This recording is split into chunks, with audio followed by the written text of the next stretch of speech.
Welcome to the Lavish Leader, Unveiling Wisdom, a podcast by the Lavish Group. We are a community of powerful leaders and creators. Each one of us is on a different path and from a different background, but we all embody aspects of what it means to truly live a lavish life.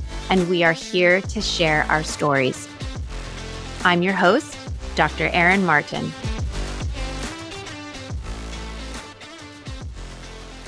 Hello, everyone. Today we have an amazing guest, Kim Boudreau Smith, the bold and authentic voice expert. She helps professional women develop their speaking confidence, level up their presence, and increase profitability.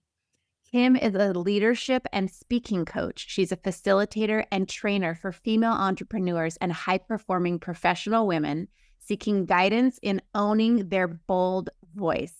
Whether she's working with individuals or groups, Kim is passionate about increasing self-esteem and minimizing the imposter syndrome so women get what they want and what they deserve out of their life and career. Her life's calling is to help women become bolder, healthier, both mentally and physically, and to take up space without apologizing. During her 25-year career as a leading high-volume sales team in corporate America, she kept herself small to avoid being the bee in the room or the know-it-all, and she only spoke up when she thought she knew what everyone else wanted to hear. She faked it until she just couldn't any longer.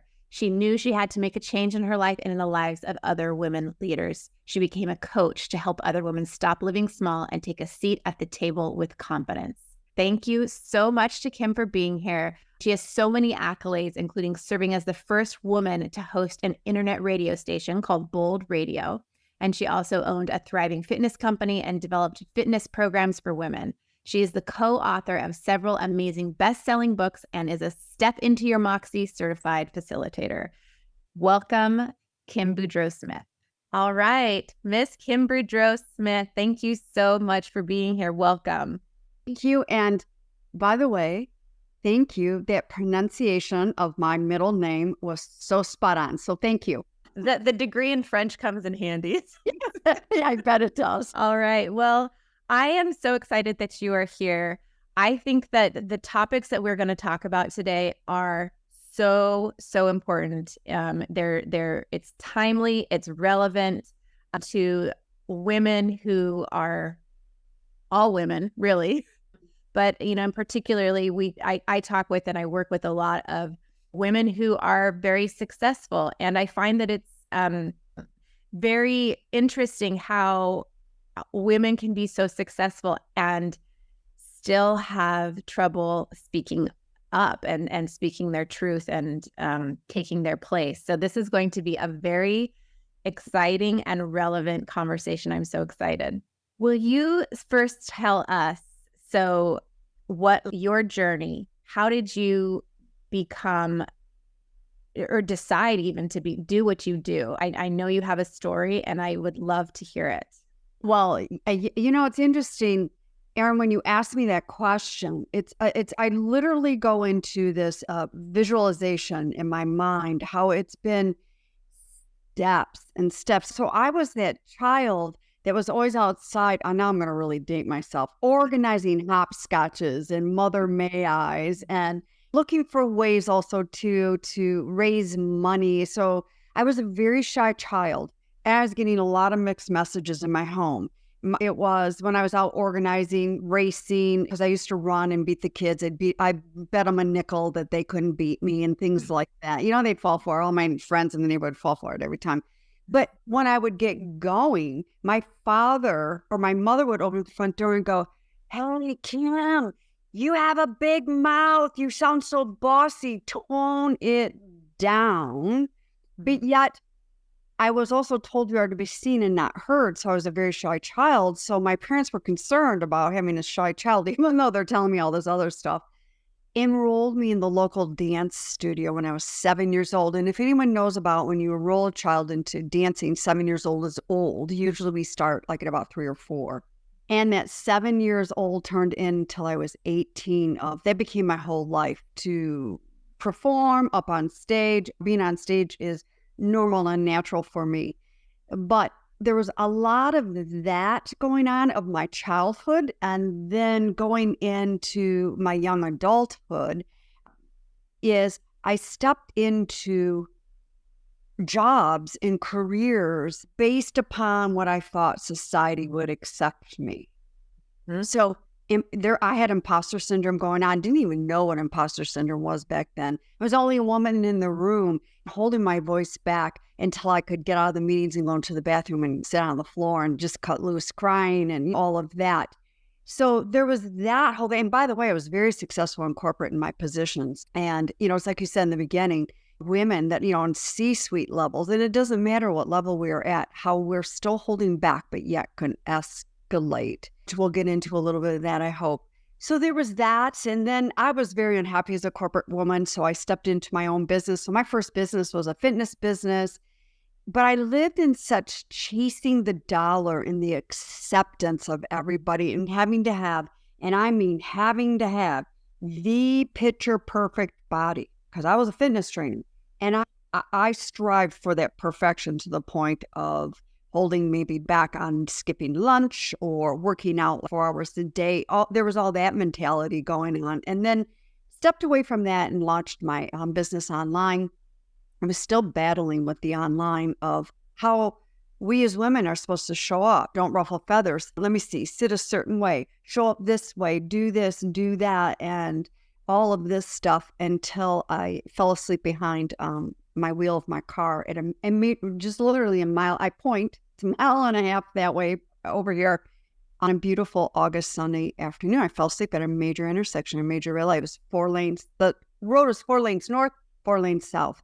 And it wasn't because I was tired, because I didn't think I was tired, but it was everything that it was going on in my head and what I was telling myself. And that's been my evolution of supporting women and owning their voices and me owning my voice as well. It's really interesting. This is a very long-winded answer, but every Christmas time I go through my office here and I'm like, okay, haven't read that in a while. Let's donate that. Haven't used that in a while. Let's get that. And I found a journal back in 1998. I was going through a head injury and I was talking about women's voices back then. It literally took me down to the floor of my office going, wow. Mm-hmm.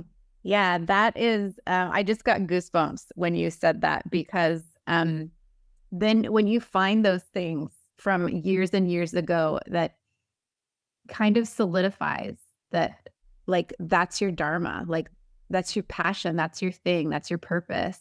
And sometimes with everything that's happening, we can forget how we have been in that. It's even hard to say we've been led to that. We've been in that for so long. I recently found a journal, the exact same thing, and I was reading it, and it was like over 10 years ago, and I was like, wow, I had some wisdom back then too. And we forget that. Yes, but we forget how much we have that we bring with us, that experience, the wisdom, the education, and all of that. And we forget that. And I think as women too, we don't own that. And that's probably a big part of what you do. So that's really interesting. So you fell asleep at an intersection.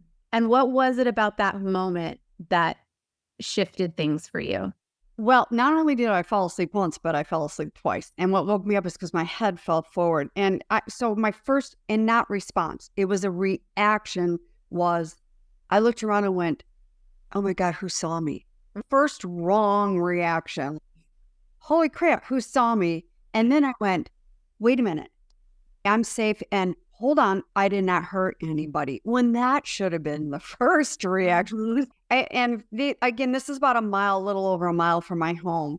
That was the biggest wake up drive call home. And even when I pulled up in my driveway at that time, I was driving this cute little red Volkswagen Jetta. I got out of the car and I looked at it like, how dare you take me to this level? And got in my house and stood there and went, wow, you are in so much trouble. So that was a perfectly imperfect, unapologetic turning point in my life of, so many women come to me, they want to find their voice. Well, you don't need to find your voice. You have a voice. But how about if we talk about owning and claiming it? That was my first dynamic change of really claiming my voice and cleaning things up, living in that posture and that imposter syndrome with lies and being very successful at it and being worn out from trying to sustain societal.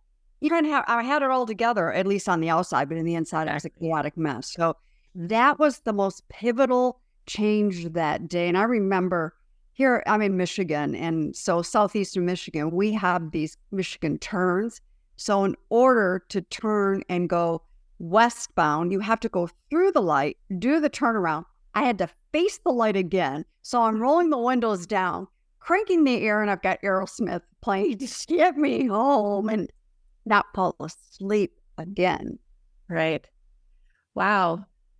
So it sounds like what you're saying is it was that moment that brought the reality of the toll of trying to keep up and not being your true self. You realized in that moment the toll and the possible consequences that were pretty dire that could have had for you. And that was the moment that you decided to be different. Yes. It wasn't that easy, but yes, it just, boy, oh boy. I mean, yeah. So I came into the house and I stood in my family room. I didn't even put my bag down, and I'm looking at my dogs. Hi. And I thought to myself, if I don't reach out to trusted sources in my community, at that point, I was 48 and a half. I wasn't going to make it to 50. And I was looking forward to turning 50, where some women I hear, like some colleagues and friends, oh my God, I'm turning 50. No, wow, I'm looking forward to this. I'm cash in on turning 50. But yeah, so I knew right then and there I had to get help. I had to get some trusted resources in place to help pull myself out of this.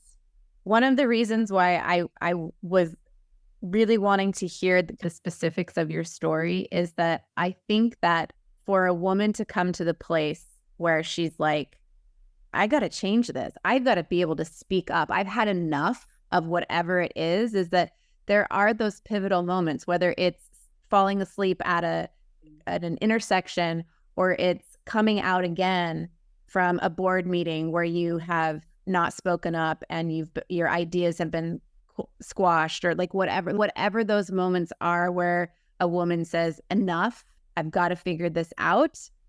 That's really where I wanted to create some congruency there.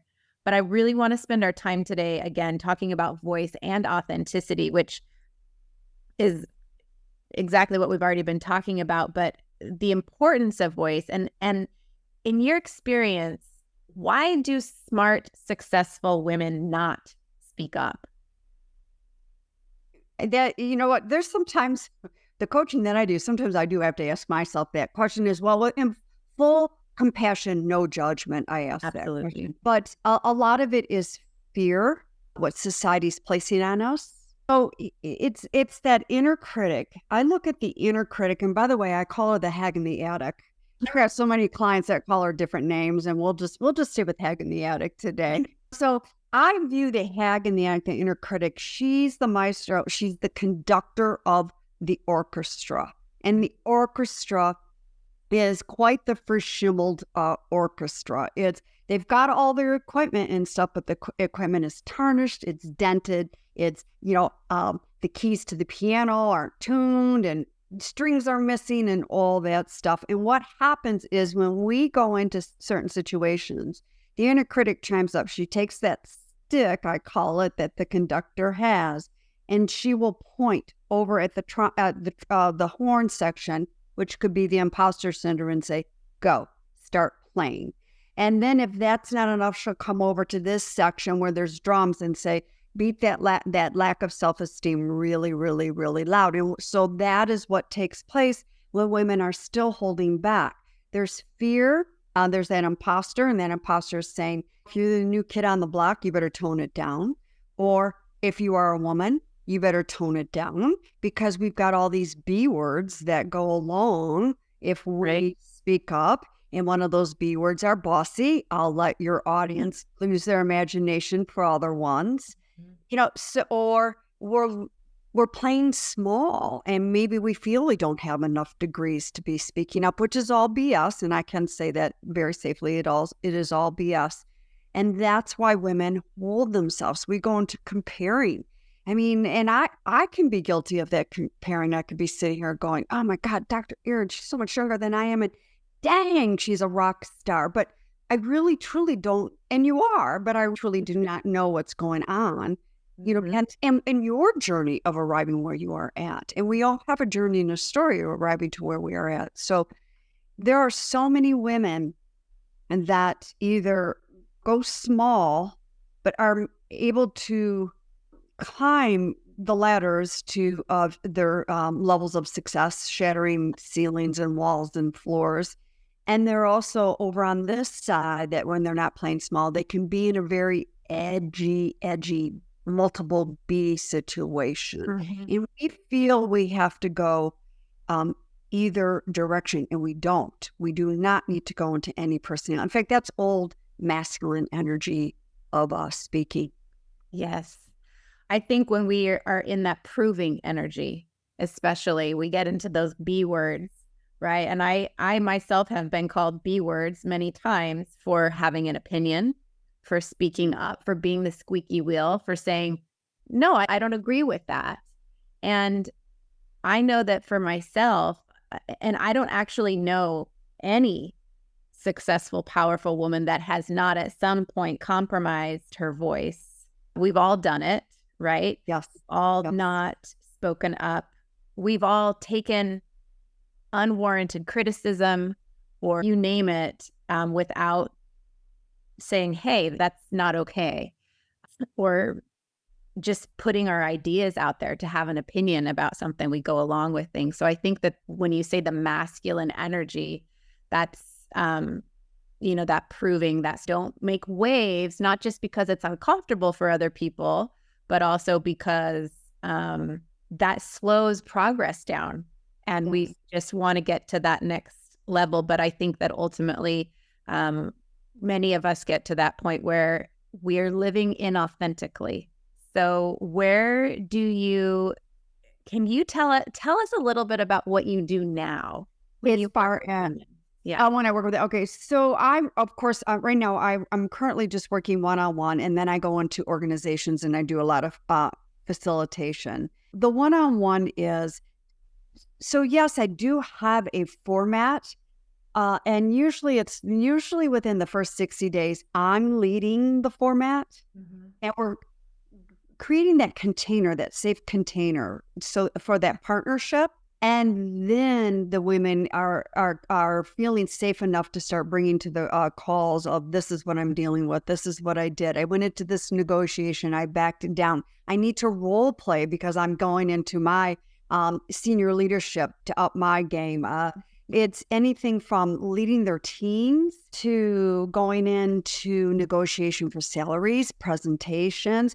A lot of women are not, it's interesting, we're not achieving the impact we want with our communication. And I tell you, it's not, we don't have to build Rome or the Eiffel Tower to make those changes. Sometimes they're very simplistic changes, but the changes where I always begin is with that head in the attic, that inner critic. Because unless we learn how to tame and manage her, there will always be a disconnect between ourselves and with the one person we're speaking with or the audience we are speaking with. And we will still continue to walk out unfulfilled and not achieving the results we would want for that particular communication. So you're saying that the inner critic is the most common and the biggest roadblock that you see women have by far. You're nodding your head. For those who are just listening, she's like, absolutely. Yes. So when you get to that point where it's very obvious about whatever that inner critic is saying to someone, and I know in my own experience, the inner critic, when we have these limiting stories the inner critic is repeating these limiting stories to us, right? And usually they have to do with, I'm not good enough, I'm not worthy enough, I'm not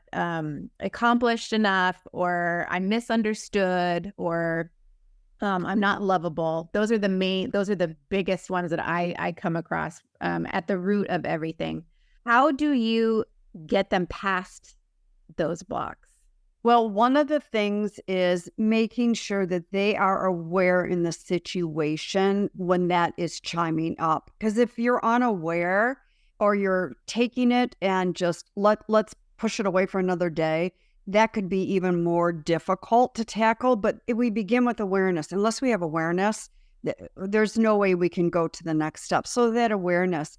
And then one of my most favorite things I love to do is take a woman, and whether she has a journal, piece of paper, I don't care. It doesn't have to be pretty. It can be from the dollar store for all I care, a notebook.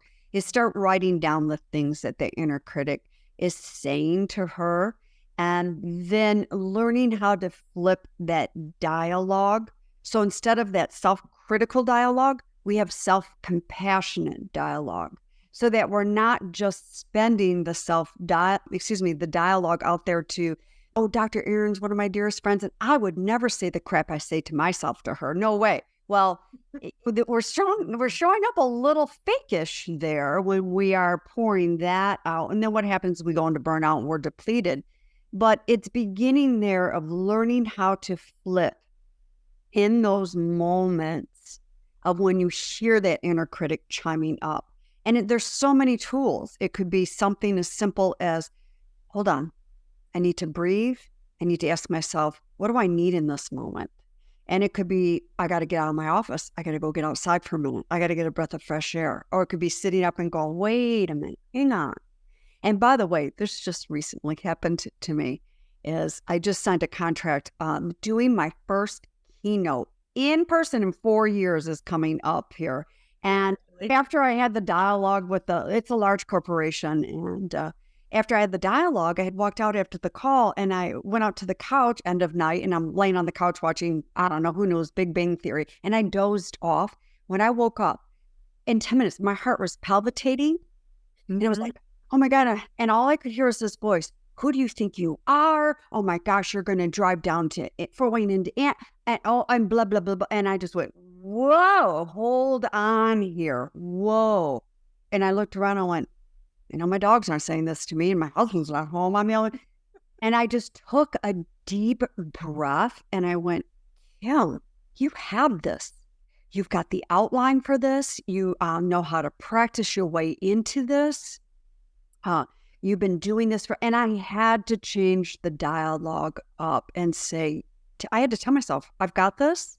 And then I had to acknowledge that inner critic going, listen, sister, there's going to be a job for you in all of this. But for now, I need you to go back up to the attic, sit down on the rocking chair. And because I do make some silly with her because it's such a serious topic. So that's one of the things I try to teach women to do, is learning how have those in-moment dialogues. And that may be journaling, maybe meditating, deep breathing, having Post-its all over your mirror to remind you. Mirror work is phenomenal when we're trying to change up the inner critic. I think awareness, like you said, is so, I actually jotted that down here right before you said it. So I was like, it's just so, so important. And I think that it's also important to remember that it doesn't ever really go away. That's part of our human experience. Right. And so I think one of my inner critics has said, why are you having these thoughts? Like, I'd be very judgmental of myself. You've done so much work on this. Like, why are you still having these thoughts? And just to remember, like, it doesn't matter how many degrees you have. It doesn't matter what positions you gain or win or have success at. That's something that we always, it's always going to be part of us. We have this ego side of our psyche, and the awareness is the key that allows us to be in control. And it's the key to the freedom from it. And so the fact that, like, you were like, okay, who said that? And then it's like, I talk to people, you say, like, okay, what's the, how do you reframe that and have compassion? And I always like to say to people, what's the truth of the situation here? And I had a very recent experience too. Just last week, I gave a private workshop for 8 very successful, high-level women, several of them, 20 years my senior. And going into it, I was very, I was very excited, and when I got there, my inner critic was really loud, and the who do you think you and I had who do you think you are, and these women all have so much more life experience than you, or all of these other things, and then we forget who we are. Yes. Yeah. We forget who we are. We forget our accomplishments. We forgot what got us a seat at the table in the first place. And I think that awareness and bringing it back to like, wait a minute, what's the truth here, right? The truth is all of these women knew who I was, all knew who I was, or am. Does that even make sense? It was. And they accepted the invitation for a reason. And I don't know what's, like you said, I don't know what's going on in other people's lives. I don't know where it is that I can speak something into their lives that will resonate with them. And so I think that's so important. Awareness is the first step. How do you, when you're working with someone and you've gotten comfortable with them, you've gotten to that place where it's like, you've identified that inner critic, you're doing that work on that. But how do you identify and pull out someone's like authentic voice when you're working with them? Because I think it's so easy to stand up in front of people and put on a show. And you and I both know that that is not nearly as powerful. I think everybody knows, if you've ever, we've all been to hear people speak, in different venues and that type of thing. You can tell when someone is trying to be professional and put on a show and it's very rote, versus someone who is authentically giving, speaking from the heart, inspiring. How do you pull that out of someone? Well, we are a society that we've been told we stay in our head. And I like to use the word heady. We become heady. We're in our heads. And we have not been taught to get down into our bodies. And it goes to, like, for an example, when you're walking into that facilitation with those women, it's like, oh my God, that inner critic was really she was chiming. You're in your head. So then what I hear from women is like, oh my God, I'm nervous. I'm sweaty. I'm nervous. I'm nervous. Okay, well, let's come out of the nervousness in our heads. And how about if we start navigating through the sensations that's going on in your body? Okay, I'm excited to walk in and do this, AKA butterflies in our stomach. But I'm also scared as well, because maybe this is a new venue. It's a new topic. It's my first time negotiating, whatever that may be. Here we have scare-sighted. We've got scared and sighted. So now we're in our bodies. Sometimes I have to get women up, stand up, and let's move. Let's shake our group thing. Let's move. And I have so many women that just stand there and they cannot move. So once I can get them going into their form of a movement and start embracing the body, that's when they start leaving the head and going into their body. And it's amazing when they're navigating through those sensations, all the feelies going on. And then when they go in, learn how to breathe and deliver, whether it's a presentation, like in your case, a presentation or a negotiation, or just any form of a high stakes, a crucial conversation. And they do it. And in my case, for an example, and I like to make a little light of this, I'm like, I get sensations in my palms, my palms might get a little moist, but I'm like, who cares? This is a first world country. We can all do soap and water afterwards, right? Yeah. When they enter that, and after they go through a whole process with me and they finally do that and they come out on the other side, it's so cool. Some of the stuff that I hear, it's like, they'll text me, I'm boss. And I'm like, yeah, double thumbs up. I know you are, like, I did it. Oh my God. That's how we level up and strengthen our confidence. I hear so many people say, get in there and do it and face the fear anyways. No, I don't want you facing the fear anyways. I want you navigating through the sensations and get in there and maneuver through them. We're human. We're going to have this happen. Yeah.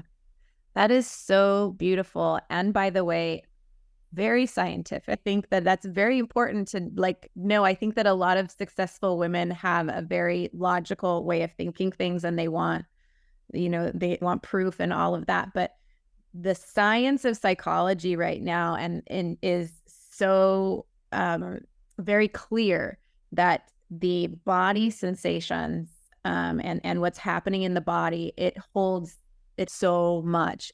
There's a really famous book called The Body Keeps the Score. They're talking about trauma and stuff, but that is where we store things. Like the body does keep the score and it makes the rules, and we can go there if we get out of the head and not just, fake it till you make it, but I love how I wrote down all of this stuff, like embracing the body, navigating the body sensations, breathe, all of those things. And I think what you're saying about how a lot of the women that you work with find it very difficult to move. You said they can't move, they can't embrace the body. And that brings me, I start thinking about why that is. I'm very analytic. I like to get to the root cause of things. And I'm wondering, you're a speaking coach, but you have so much else that you bring to what you do. And I know that you have said that mental and physical health is so important to you as well here. So where have you seen, I'm wondering if you have a story or something where you've worked with someone and you've identified something deeper than just like an inner critic, but what's the root of that inner critic? Was there trauma there? Is what's coming up from childhood? What are these limiting beliefs that people have? And then what happens on the other side of working with you? What's the healing that happens through learning to use the voice? This is transformative stuff. It's not just getting the raise or making the speech or whatever. There can be, if someone is signed up for it, a huge life transformation that comes with the learning to, not just the learning to use the voice, but the healing of all that has to happen in order to be authentically using your voice. We all want that authentic word, and it's a word that is thrown around a lot. That authentic. And I use the word, but here's what I mean when we are really claiming our true authenticity is we're showing up so beautifully, perfectly imperfect, unapologetically. And by the way, and men do this too. I don't want to just throw this on women, and I work mainly with women, and I do have a couple male clients, but we apologize just walking into a room. We don't need to, and that true authenticity is when we are showing up as ourselves and claiming ourselves. That's where true connection begins with not just with self-care. And don't get me wrong, I love a good old-fashioned manicure, massage, and pedicure self-care, but this is soul care. This is soul care. This gets into the soul. And I want to be really clear. I have had to say to clients, let me remind you, I'm a coach, consultant, and I put on multiple hats sometimes depending upon where the client is. But I've had to say to clients too, there's something coming up here that I believe a therapist needs to come into the play here. And I'll be more than happy to work side by side or whatever you choose to do. I'm not a therapist. If there's things triggering from when we were younger and you're not able to move forward through it and we're stuck here in this past, then maybe it's time to bring a therapist in. And I will say that to clients. But when it is so liberating, and I'm not talking about perfecting your vocabulary and how you're enunciating. It is so liberating to be grounded, aligned, and really, truly, intimately know yourself so that when you share an idea or speak up on a cause that is important to you, or estrogen guilt, if you're raising kids and estrogen guilt kicks up, you're like, no, mama, no good unless non-negotiable. I care for myself first. That I've seen it happen with clients. I don't take ownership for that. That's miraculous shifting. That comes from a higher power. to watch women really step into that and claim that. Yes, I absolutely. I feel like, when I talk with women about this lavish framework that I have, and love of self is the first principle of it. And like you said, I love myself tea with the girlfriends or coffee with the girlfriends or, a shopping, like whatever. And that's not what I'm talking about.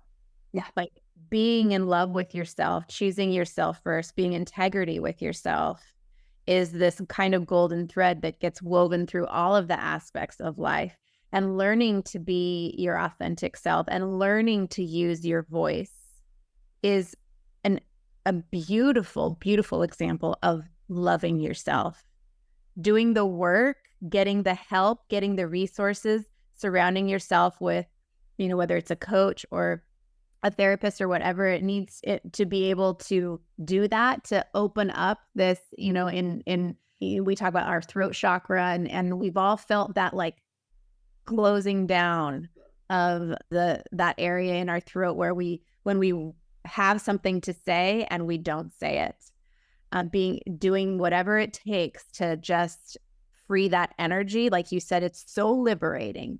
It's so loving. It is, that self-expression. Yes.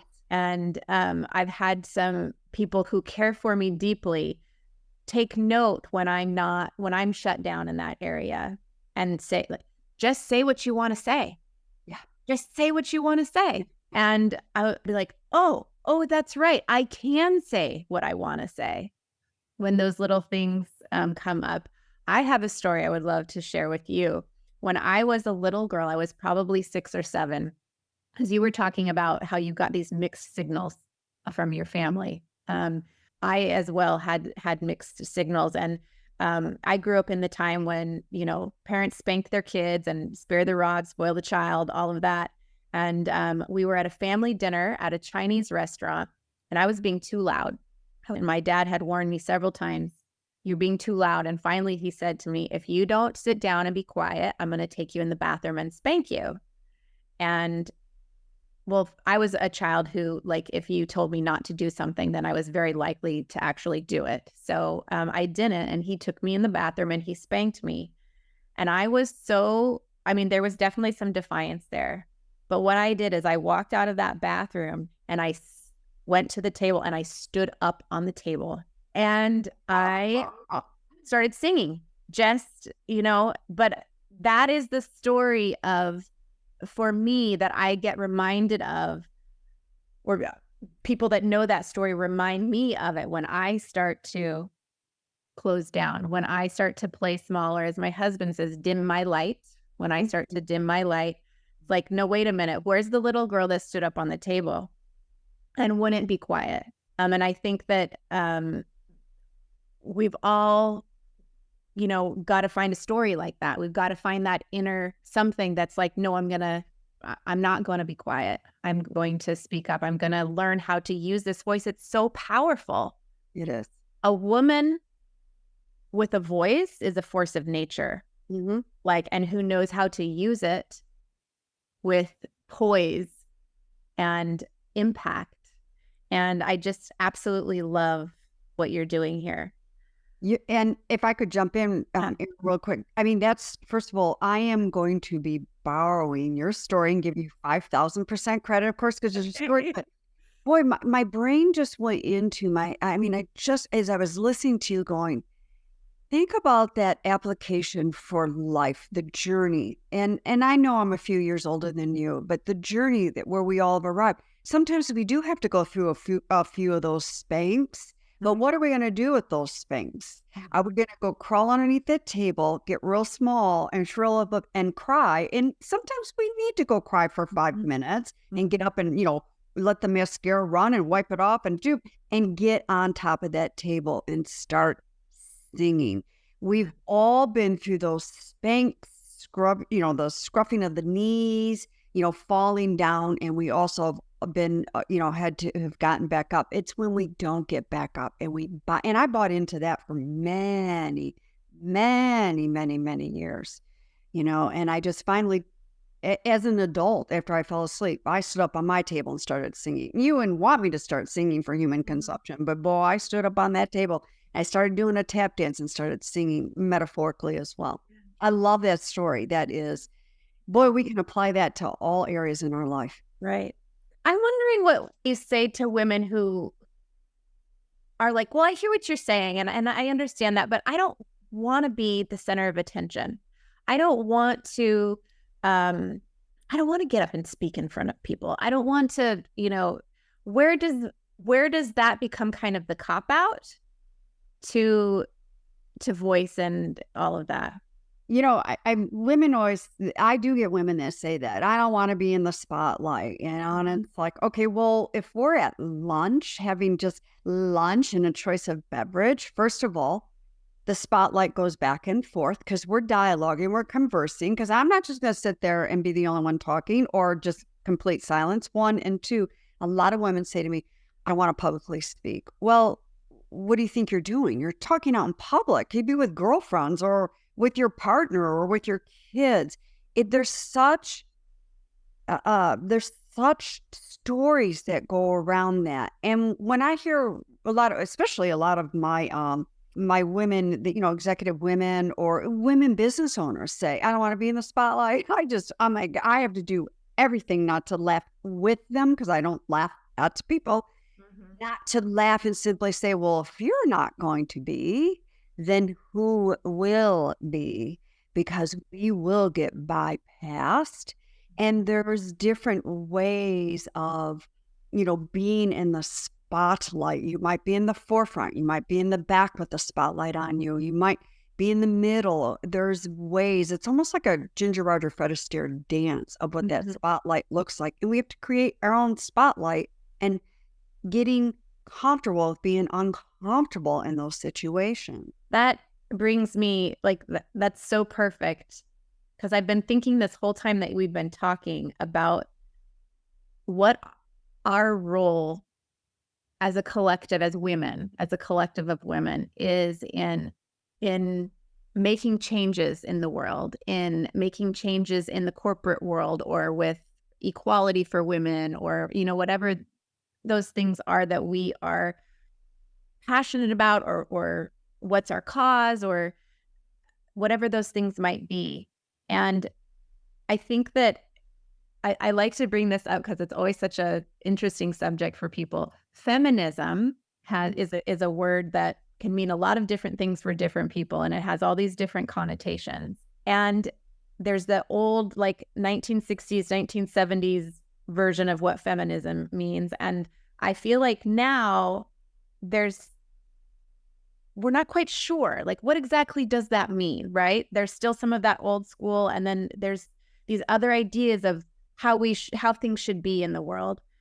And when you're talking about, doesn't matter if you're standing in front of a large audience or you're talking in public to your girlfriends, what is we can talk about this, but what is our role? What's our responsibility to bring to this? And I have kind of coined this idea of enlightened feminism, which is we show up differently. We can't just, yes, we can stand on the shoulders of those who have come behind or before us. And yet, if we want things to be different, then we have to show up differently. And we do have a responsibility, and we can use our voice to demand change, to demand equality, to demand that things are different.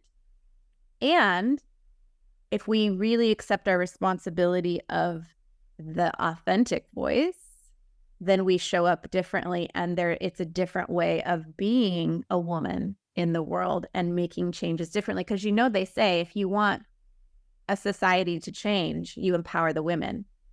Whether that's in Africa, that's educating the women in Africa, or it's here in the first world.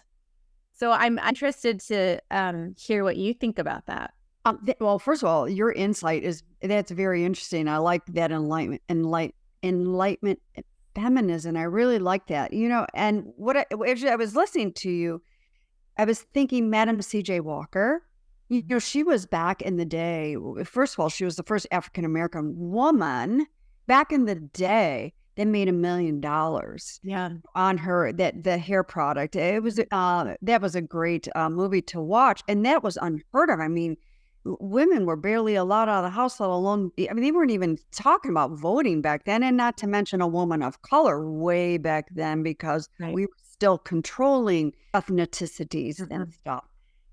So I think of things like that, watching and listening to her, and how she kept going, and the knockdowns she had kept going forward. I mean, her own husband knocked her down. I mean, how she picked back up and kept going forward because she had such a strong internal belief. And if we don't have a strong internal belief, I mean, if we're saying something like, there's myself and there's you, Erin, and let's say there's two of our other friends, and one of our other, you girls are great at that. I'm just going to sit over here. Well, okay, what story are you telling yourself? And as we pull back and not really owning, it's so, not to be religious, and I'm not religious.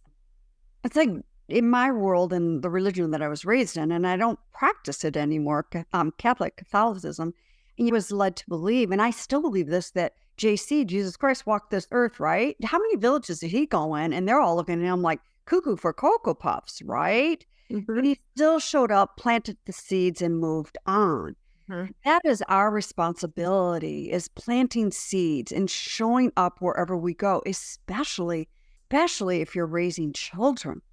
And I don't care what gender of child, boy or girl, or non-identity of gender. I don't care. We have a responsibility, because those are our future leaders right there, of how we are showing up. And if we're faking it until we're making it, if we're standing in the mirror of going, "Oh, I'm fat," and all of this and that. And by the way, that self-love and compassion it's like there's phases and chapters in our life, because we as women, we give birth.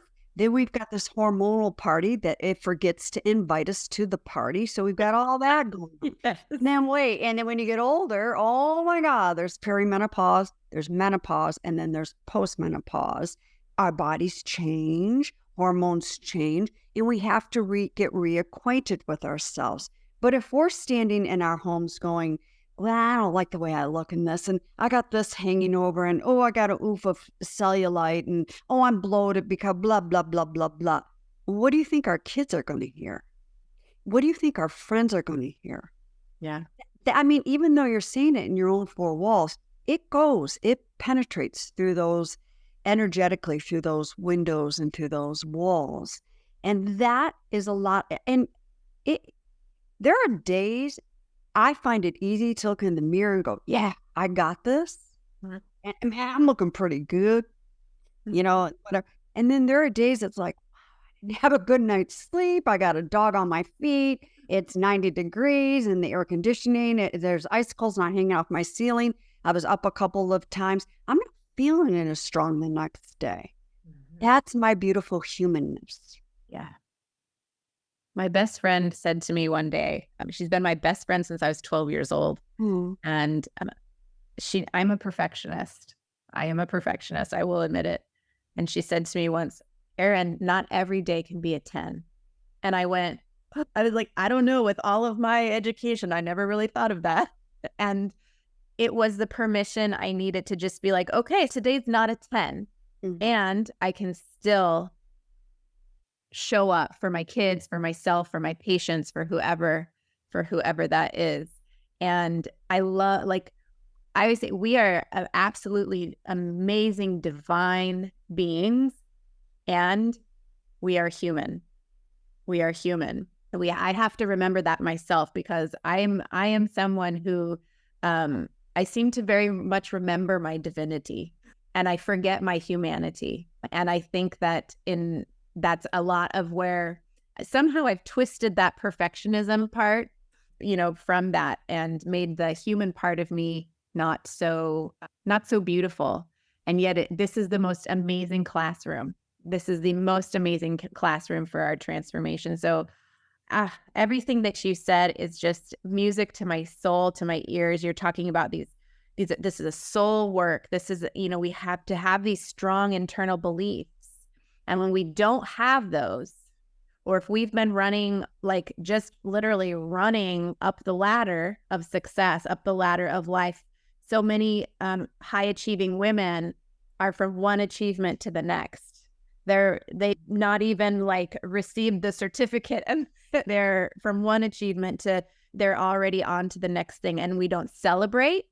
Nope. And we're not developing or giving oxygen to those strong internal beliefs. And I love what you said about that. And I think what all of this comes down to is identity. You're talking about identity. And when we can't use our voice and we're not being authentic, it's because we're not solid in our identity of who we are as a person, as who we are as a spirit, or as I say, as a spiritual being. And that's not religious either. This spirituality is a very big part of who we are. And it may or may not have religious connotations for other people, but the identity, there's a big identity shift when we learn to use the voice, isn't there? Yes. What role do you see that voice ultimately plays in finding fulfillment and happiness in life for people? And what are those big aha moments maybe that you've seen or been with people through? Well, first of all, my whole desire and wish in the whole wide world is for women to find something that's non-negotiable for themselves. Mm-hmm. Whether that's a workout, whether that's your soul care morning with your tea or coffee or mimosa. I don't know. I'm at it. Yeah. Those non-negotiables. But when women really own and claim their voices, here's what I see. We still have stress, but that minimizes. Because now we're managing the stress as opposed to stress controlling us. We now manage our inner critic thoughts, and they don't become critical as often. And it's like you said earlier in this interview. Yes, that inner critic is always going to be around, but we need to learn how to manage her so she's not controlling us. We come out of the rabbit hole, I call it a rabbit hole, that spin of overwhelm, and we get down into that rabbit hole. And I spent many years down there, and it's hard getting out, but it's dirty, it's cold, it's damp, and it's lonely. And that's there to tell us that we are so alone. Don't share this with anybody, when we have all experienced it at one time or another in our lives. I also see women really showing up as themselves confidently. And I love, look, okay, Erin, every day's not a number 10. Yeah. And I want to tell you, everybody that's listening, our confidence doesn't hold at a number 10 all the time. It very rarely hits a number 10. It's usually 9.5, 9.8. And if you didn't have sleep the night before, it might be down at a 5 or a 6. Right. It doesn't make us any less than what we are. Mm-hmm. And that's what I see with women, is that they're managing. They're more strategically, clearly thinking instead of saying yes to everything. Mm-hmm. And a hell of a lot of no to themselves. Mm-hmm. And then, they're dropping balls, and they're missing that, and they're MIA, and oh my gosh. And then that spin, it's almost like that hamster in that wheel. And they cannot stop the wheel. They learn how to slow. And I'm not saying you have to stop the wheel, but how do you slow that down? And it's when you really claim your voice in yourself, then you can take your little wheel and put it in neutral. Yeah. Well, we become the masters of the wheel, mm-hmm. right? We're not, I get the visual. I'm a visual person too. When you're doing that, is like, you ever seen people where they're like on a treadmill and the treadmill starts going faster and faster, and you're just trying to go faster, and eventually you can't, you're not in control anymore, and you kind of fly off the other end. So oh yes. So what you're saying is that voice, that kind of freedom. Well, we're all control freaks in some regard, right? We're trying to control, and yet we're being controlled, and we don't even know it. Yes. Yep.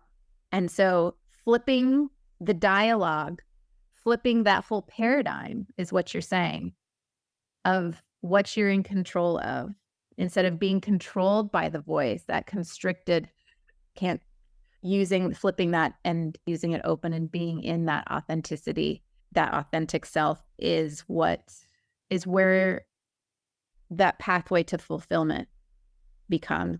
We can see that, and the freedom comes in that.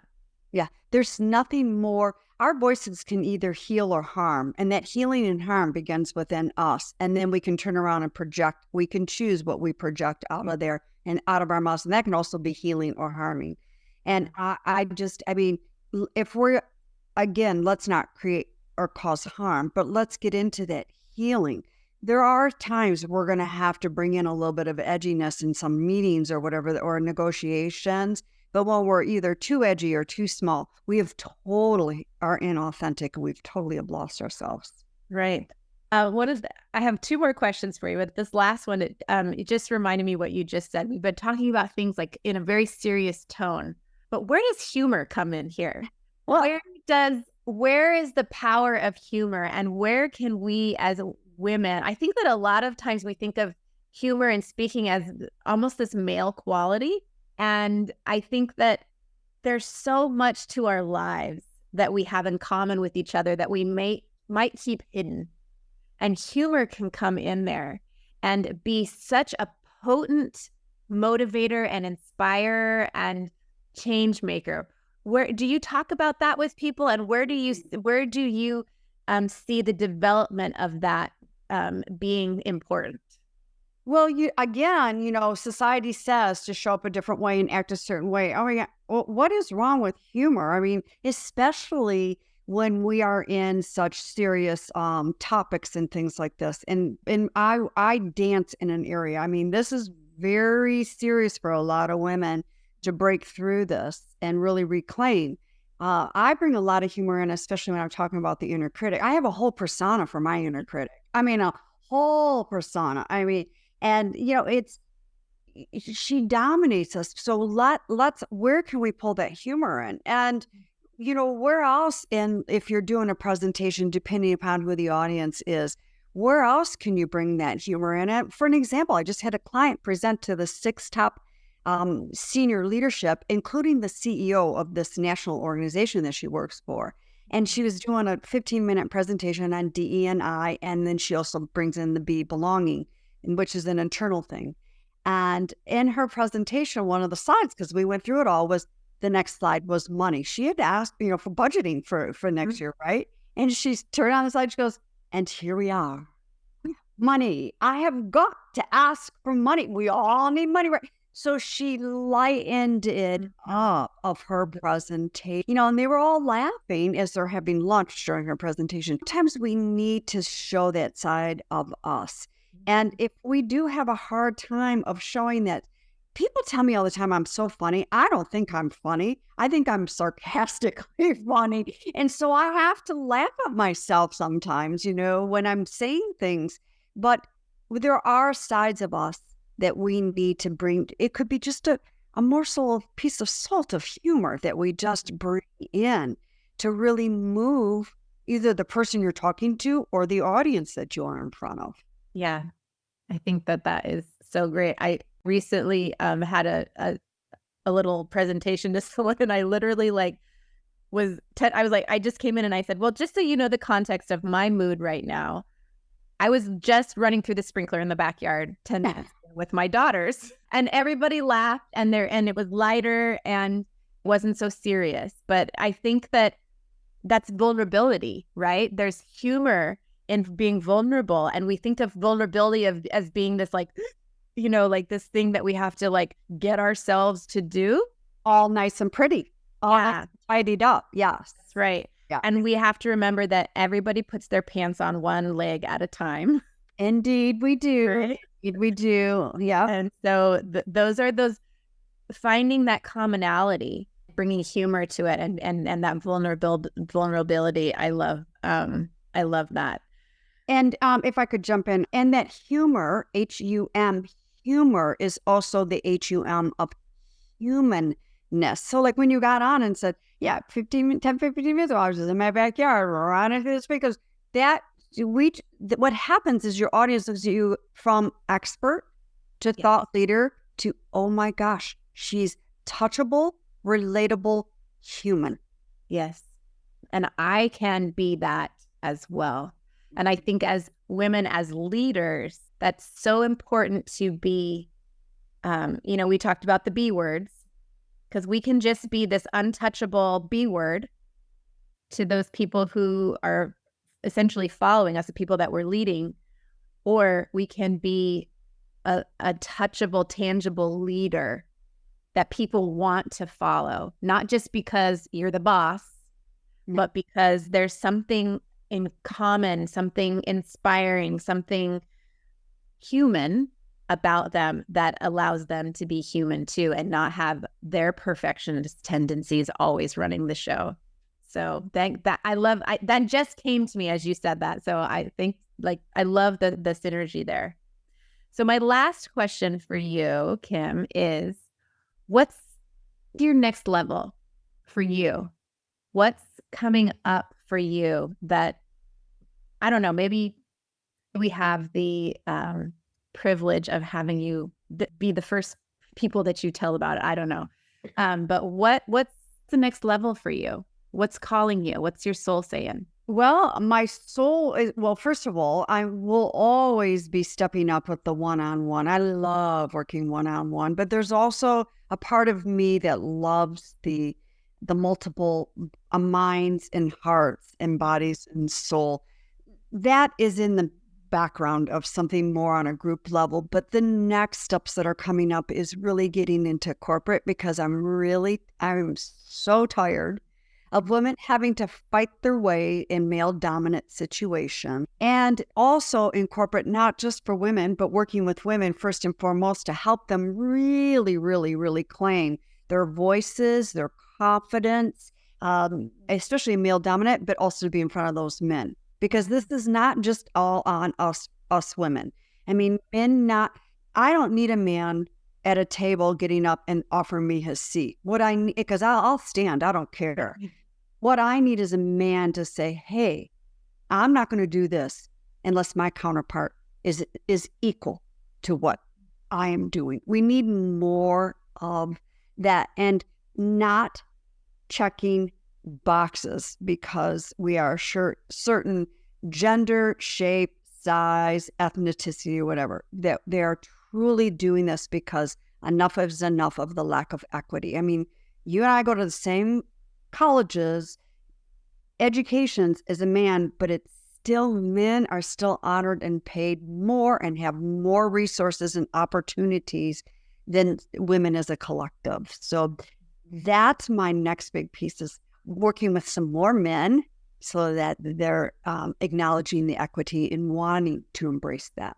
Yes, I love this. I have my best friend that I told you about just a few minutes ago. She's actually a firefighter, and she is one of the most senior firefighters in a very, very large fire department in the country here.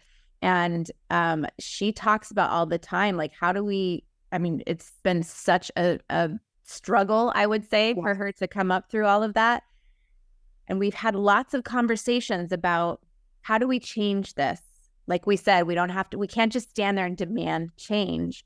And she happens to be married to a man who is a captain in the fire department. He's an enlightened man when it comes to these things. And he says he's a feminist.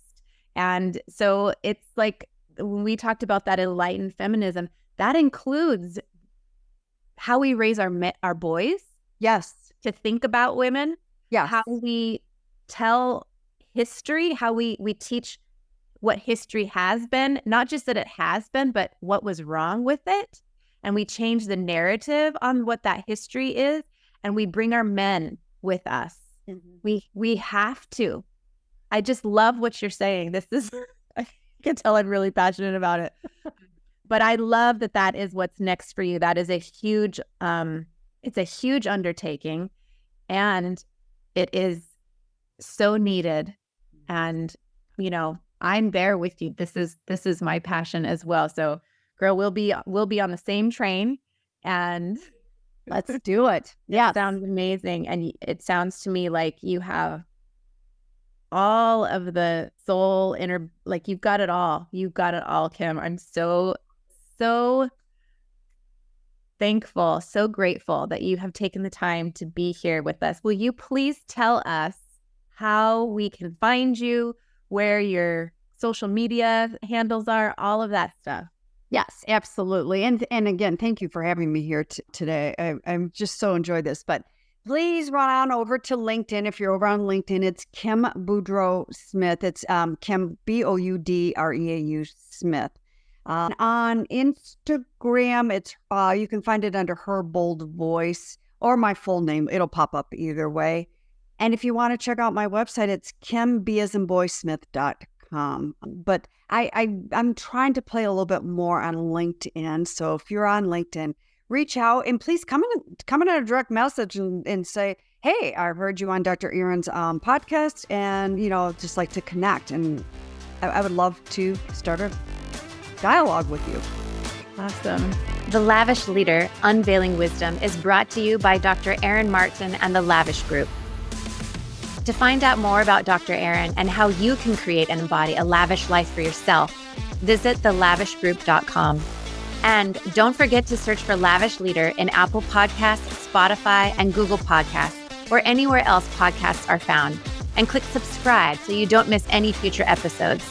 On behalf of the team here at the Lavish Group, thanks for listening.